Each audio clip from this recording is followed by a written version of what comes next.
جنگ میں شکست کے بعد بھارت پراکسی جنگ میں شدت لا رہا ہے۔ فتنہ الخوارج اور فتنہ الہندوستان پاکستان کے خلاف ہائبرڈ وار کے مہرے ہیں۔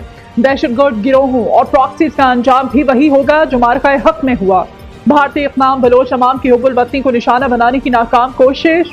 فیلڈ مارشل سید عاصم منیر کا 16ویں قومی ورکشاپ بلوچستان کے شرکاء سے خطاب۔ فیلڈ مارشل نے دہشت گردی کی لعنت کو جڑ سے اکھاڑنے، قومی ہم آہنگی اور بلوچستان کی سماجی و اقتصادی ترقی کے لیے پاک فوج کے غیر متزلزل عزم کا اعادہ کیا۔ فیلڈ مارشل کی بھارت کی جانب سے دہشت گردوں کی سرپرستی کی شدید مذمت۔ حسن عبدال کے علاقے جھاری کس کے قریب ویگو ڈالا برساتی نالے میں بہنے کا واقعہ۔ لاپتہ ہونے والی 4 خواتین کی لاشیں مل گئیں۔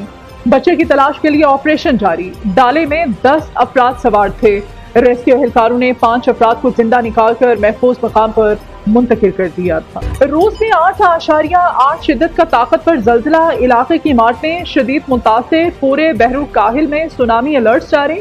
ساحلی علاقوں میں 3 میٹر سے زائد اونچی سونامی لہریں ٹکرائیں، جبکہ سب سے طاقتور لہر 5 میٹر تک بلند ہوئی۔ ہوائی میں رہائشیوں کو بلند مقامات یا عمارتوں کی چوتھی منزل یا اس سے اوپر منتقل ہونے کی ہدایت کی گئی۔ اطلاعات کے مطابق پورٹ ایریا اور مچھلی فیکٹری کو 4 سونامی لہروں نے شدید نقصان پہنچایا۔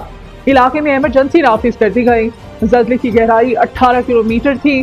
امریکی ریاست الاسکا کے ساحلی علاقوں میں بھی سونامی لہروں کے خطرات۔ امریکی صدر ڈونلڈ ٹرمپ کی حکومت کو زلزلے سے متاثرہ علاقوں میں اقدامات کرنے کی ہدایت۔ خیبر پختونخوا کی ایپیکس کمیٹی کا اجلاس، صوبے میں امن و امان کی صورتحال کا جائزہ۔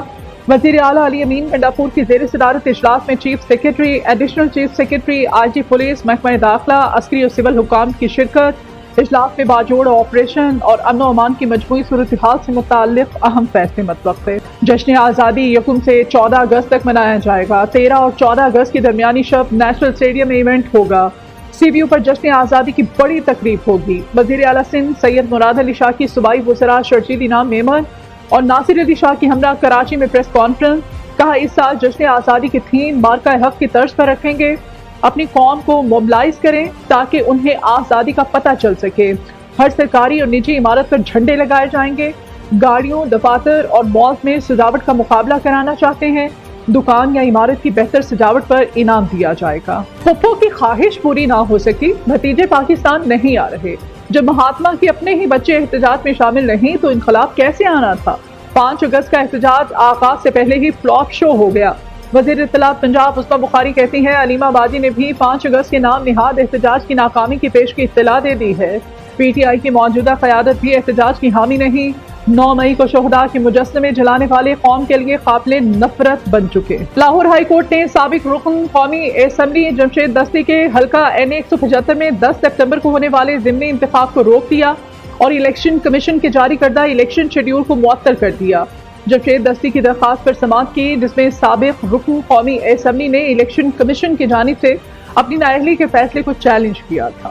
مہنگائی کے مارے عوام کو ریلیف ملنے کا امکان، پیٹرولیم مصنوعات کی قیمتوں میں 9 روپے 93 پیسے تک کمی کا امکان، پیٹرول کی قیمت میں 9 روپے 93 پیسے اور ڈیزل 4 روپے 69 پیسے فی لیٹر کمی متوقع ہے۔